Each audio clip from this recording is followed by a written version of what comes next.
Group की reactivity की, क्योंकि एल्डिहाइड और कीटोन की अब हम रिएक्शन स्टडी करेंगे और दोनों एल्डिहाइड और कीटोन जो कि बाई है वो कार्बोनिल फंक्शनल ग्रुप अपने साथ रखते हैं। कार्बोनिल फंक्शनल ग्रुप इनमें मौजूद है, ये कार्बोनिल कंपाउंड्स है एल्डिहाइड और कीटोन्स, इसलिए हम रिएक्टिविटी देखेंगे कार्बोनिल फंक्शनल ग्रुप की। तो देखो यहाँ पर इस ऑक्सीजन की इलेक्ट्रोनेगेटिविटी कार्बन की इलेक्ट्रोनेगेटिविटी से ज़्यादा है, ये हमें पता है। तो इसलिए इस ऑक्सीजन के ऊपर पार्शियल नेगेटिव और कार्बन के ऊपर पार्शियल पॉजिटिव चार्ज वो आ जाएगा। ठीक है, ऑक्सीजन वैसे भी एक इलेक्ट्रॉन रिच सेंटर है और उस पर नेगेटिव चार्ज भी आ रहा है, तो इसका मतलब यहां पर अब इलेक्ट्रोपाइल हमला आवर हो सकता है। तो इलेक्ट्रोपिलिक जितने भी रिएक्शंस होंगे वो ऑक्सीजन के साथ होंगे। इलेक्ट्रोपाइल आकर इलेक्ट्रॉन रिच सेंटर या इस नेगेटिव सेंटर ऑक्सीजन के ऊपर हमला आवर होगा और यहां पर होंगे न्यूक्लियोफिलिक एडिशन रिएक्शन। जितने भी न्यूक्लियोफिलिक एडिशन रिएक्शंस हैं वो इस पॉजिटिव चार्ज सेंटर जो कि कार्बन है, कार्बोनिल फंक्शनल ग्रुप का कार्बन, उस पर पॉजिटिव चार्ज है न्यूक्लियोपाइल, यहां पर आकर हमला आवर होगा और इस तरह से ये कार्बोनिल फंक्शनल ग्रुप रखने वाले कंपाउंड्स रिएक्शन करते हैं। ये कार्बोनिल कंपाउंड खुद रिएक्शन इस तरह से कर सकता है। तो ये रिएक्टिविटी है इनकी रिएक्टिविटी इस वजह से है। अब अगर हम कंपेयर करें इन दोनों को, कीटोन विज एल्डिहाइड, इनमें रिएक्टिव ज्यादा कौन सा है? इन दोनों बाइयों में से ज्यादा शरारती कौन है और कौन ज्यादा शरीफ है? कौन ज्यादा रिएक्टिव है और कौन कम रिएक्टिव है? तो ये डिपेंड करेगा दो बातों के ऊपर, वैसे फैक्टर्स और भी है। ठीक है, ये मेन 2 पॉइंट्स है जिससे हम आसानी के साथ वाज़ह कर सकते हैं कि कौन ज़्यादा रिएक्टिव है कौन कम रिएक्टिव है। एक है स्टीरिक हेंड्रेंस और दूसरा है इलेक्ट्रॉनिक इफेक्ट। स्टीरिक हेंड्रेंस क्या चीज़ है? जब बल्कि ग्रुप किसी एटम के साथ अटैच हो जाए तो बल्कि ग्रुप जगह ज़्यादा घेर लेता है। अब उसी एटम के साथ दूसरा बल्कि ग्रुप अटैच हो, इसके चांसेस कम हो जाते हैं, तो इसलिए वो एटम थोड़ा सा स्टेबल बन जाता है, उसकी रिएक्टिविटी कम हो जाती है। क्यों? क्योंकि उसके साथ ऑलरेडी एक बल्कि ग्रुप अटैच है, तो दूसरे बल्कि ग्रुप को आने के लिए उसके लिए जगह नहीं है। ठीक है, तो देखो अब ये गौर से समझो,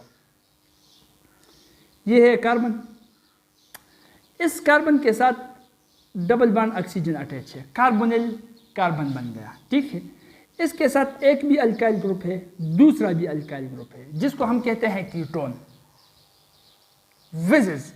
इसको कंपेयर कर लेते हैं इस कार्बोनिल कार्बन के साथ, जिसके साथ सिर्फ एक अल्काइल ग्रुप है, दूसरा हाइड्रोजन है। ठीक है, अब इसके साथ दो बल्कि ग्रुप्स है, अगर तीसरा बल्कि ग्रुप इसके साथ मैं ऐड करूंगा, न्यूक्लियोपाइल आकर इसके साथ अटैच होगा या अल्काइल ग्रुप आकर अटैच होगा यहाँ पर, तो ऑलरेडी दो बल्कि ग्रुप्स है, तो तीसरे के लिए जगह इतनी बाकी नहीं रही, तो वो आसानी के साथ अटैच नहीं हो सकती, तो इसलिए इस कीटोन की रिएक्टिविटी कम हो गई बनिस्बत इस एल्डिहाइड की, क्योंकि इसके साथ सिर्फ एक बल्कि ग्रुप है, तो दूसरा बल्कि ग्रुप इसके साथ इसके निस्बत आसानी के साथ आ सकता है। ठीक है, तो जिसके साथ जितने ज्यादा बल्कि ग्रुप्स उसकी रिएक्टिविटी उतनी ही कम, इसलिए हम कह सकते हैं कि कीटोन की रिएक्टिविटी एल्डिहाइड से कम है। Ketone are less reactive than aldehyde. अब ये एक रीजन है। दूसरा रीजन इलेक्ट्रॉनिक इफेक्ट है, और वो ये है कि हमें पता है ऑलरेडी कि ये अल्काइल इलेक्ट्रॉन्स डोनेटिंग ग्रुप्स है, अल्काइल इलेक्ट्रॉन डोनेटिंग ग्रुप्स है। चलो ठीक है, अब यहाँ पर मैं एक ले लेता हूँ कीटोन, उसको कंपेयर कर लेता हूँ एल्डिहाइड के साथ। अब यहाँ पर भी कार्बन पर पार्शियल पॉजिटिव चार्ज, यहाँ पर भी कार्बन पर पार्शियल पॉजिटिव चार्ज।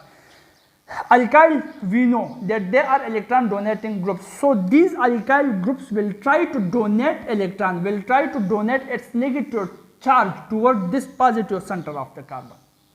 ये कार्बन जिस पर पॉजिटिव चार्ज है, जहां पर न्यूक्लियोफाइल अटैक कर सकता है, इसकी तरफ ये अल्काइल ग्रुप्स अपने नेगेटिव चार्ज को डोनेट करेंगे, तो इस वजह से इस कार्बन पर पॉजिटिव चार्ज इसमें कमी आएगी, और जब इसमें कमी आएगी तो न्यूक्लियोफाइल यहाँ पर फिर आसानी के साथ अटैक नहीं कर सकता, क्योंकि कार्बन के न्यूक्लियोफाइल वहाँ पर हमला करता है जहाँ पर पॉजिटिव चार्ज हो, जितना ज़्यादा हो उतनी आसानी के साथ हमला कर सकता है, जितना पॉजिटिव चार्ज कम हो उतने मुश्किल के साथ वो हमला कर सकता है। तो यहाँ पर ये अल्काइल ग्रुप पॉजिटिव चार्ज को कम कर रहा है, तो न्यूक्लियोफाइल आसानी के साथ अटैक नहीं करेगा तो इसकी रिएक्टिविटी कम हो जाएगी बनिस्बत इसके जिसके साथ सिर्फ एक इलेक्ट्रॉन डोनेटिंग ग्रुप है। तो ये इस कार्बन के पार्शियल पॉजिटिव चार्ज में इतना कमी नहीं लाएगा जितना यहाँ पर आ रहा है। तो यहाँ पर न्यूक्लियोफाइल इसके निस्बत आसानी के साथ अटैक कर सकता है, तो इसकी रिएक्टिविटी इससे ज़्यादा हो जाएगी। तो ये 2 पॉइंट्स है, स्टीरिक हिंड्रेंस और इलेक्ट्रॉनिक इफेक्ट, जिससे हम ये साबित कर सकते हैं कि कीटोन